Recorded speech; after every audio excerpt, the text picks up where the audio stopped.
So in the last couple of months or the last year, I've talked a lot about Sony cameras.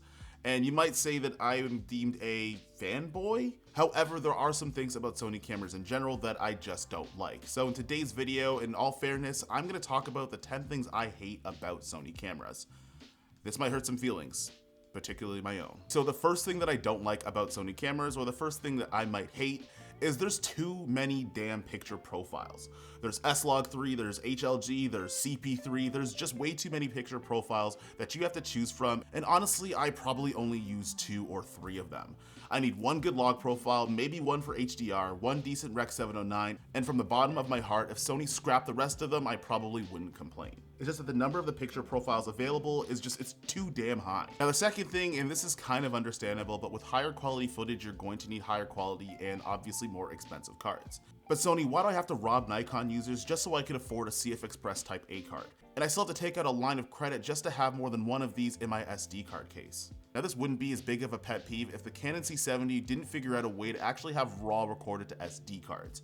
But the fact that I need to spend an unreasonable amount of money to have an SD card just to get the full functioning shooting modes out of my new Sony camera, it gets a little bit annoying and honestly it gets really expensive. Next is going to be not having an internally RAW recording codec. Again, this is something that shouldn't be a big deal, but Canon figured it out in C-RAW Lite, Blackmagic figured it out in Blackmagic RAW, and Red pretty much owns a patent to RAW, so they could pretty much patent troll everybody else available. But Sony hasn't figured out an S-RAW Lite or some other codec that you can use in programs like Final Cut or Premiere or DaVinci Resolve. You only have the option of externally recording to ProRes RAW, which might get a little bit costly and expensive. However, the workflow isn't the worst thing in the world. It's just one other thing that some cameras have, but just this one doesn't. Next, and this is for the FX line of cameras, and it's going to be the crappy white balancing tool while either using Cine EI or just using it all on the Sony FX6. This is something that doesn't make a ton of sense to me. On the Sony FX6, is it really hard to just borrow the white balancing tool feature that's on the mirrorless cameras and just put it into your cinema camera? And on the flip side, if I'm using log recording modes on my Sony FX3 or FX30, is it really that hard to just let me use all of the white balancing tools that I could have used had I not been using log shooting modes in general? Honestly, you could probably just balance to a gray card, but it's something that didn't necessarily need to be removed in order for this camera to work. Alright, so this is a recent gripe, but this is something I noticed when I started to get into shooting anamorphic. And it's the fact that there is no anamorphic support on any of the Sony cameras, honestly, I think at all. Now, it is no big deal that I could just connect into my monitor in order to de-squeeze the footage that I'm gonna probably be watching it the majority of the time. However, it would be a little bit nicer if I just had the anamorphic support that are already in these cameras. They have great exposure tools, you're getting that 10-bit color, you have great features that are in there. It wouldn't hurt to just make a de-squeezing function that's on some of these cameras, mostly because, well, Panasonic did it. Now, I don't have a Sony FX3 or a Sony a7S III, but Sony, you're gonna need a day of truth and reconciliation because y'all did those users dirty. Now, the Sony FX3 was marketed as the compact cinema camera for a variety of different users, especially for those guys that were waiting for the Sony FX6 after I don't know how many years. However, a feature like the focus breathing compensation was in the Sony a7 IV, which is a camera that's almost half the price as the FX30.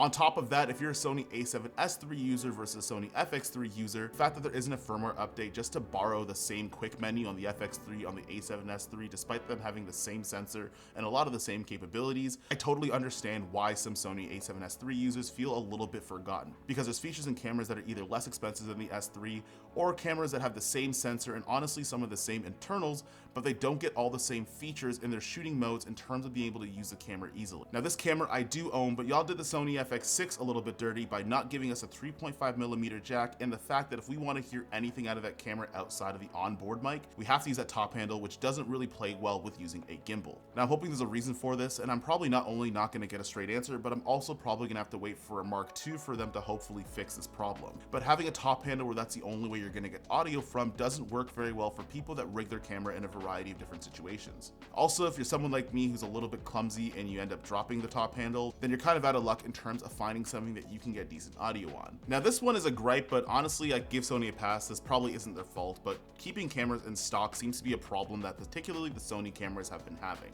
The Sony FX6 you guys have probably been waiting for the last year and a half, and for the most part, a lot of you had just received your orders in December, and you ordered it probably 8 to 10 months ago. With the supply chain problems that are happening globally, I understand how it might be harder to get some cameras out. However, I did not forget that the people at Sony decided to make a camera that chopped off the first half of the Sony FX6 instead of making the full camera in order to give you the FR7, I think it's called. In terms of using those items to make more Sony FX6s, they decided to laugh at all of us and make an entirely separate camera that honestly a lot of consumers probably haven't ordered yet. Now, if you thought there was skepticism around getting then you've never considered updating your Sony's firmware before. On more than one occasion, a firmware update has released, and to be honest, I actually wait a couple of days to find out if other people do it first to see if it destroys their camera, because honestly, it couldn't be me to do it first. But one of the gripes I do have is that when they do release firmware updates, I feel like there should be more bug testing just to make sure that if I download it and I load it into my camera, I still have a camera after I actually end up using it. And the amount of times I've heard that there's a recall or a reissuing of a firmware update because the last one didn't quite work that well,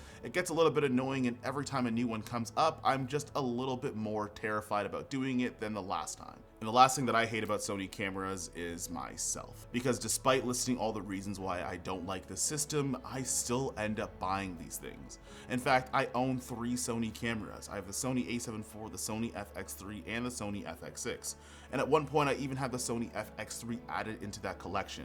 On top of all of those things that Sony cameras might not be the best at, it still overall has a great system that I enjoy using, and when I'm working on personal work, client work, or working as a freelancer, it's going to be the system that I turn to. And that's from somebody that's used other camera systems like Canon for a while, Blackmagic, and even using the Red system for a bit. That being said, I just want to have some fun here and talk about things I might not like about the Sony system. Now, that doesn't change anything about my decision making. I'm still going to own these cameras, I'm still going to make content about them in terms of the accessories, how to shoot with them, and even going behind the scenes on shoots that I use with anything from this system. However, leave a comment down below. What are some of the things that you might not enjoy about the camera system that you actually end up using? And try to be nice in the comment section. You might hurt somebody's feelings. Honestly, more particularly my own. So I'll see you in the next one. Peace.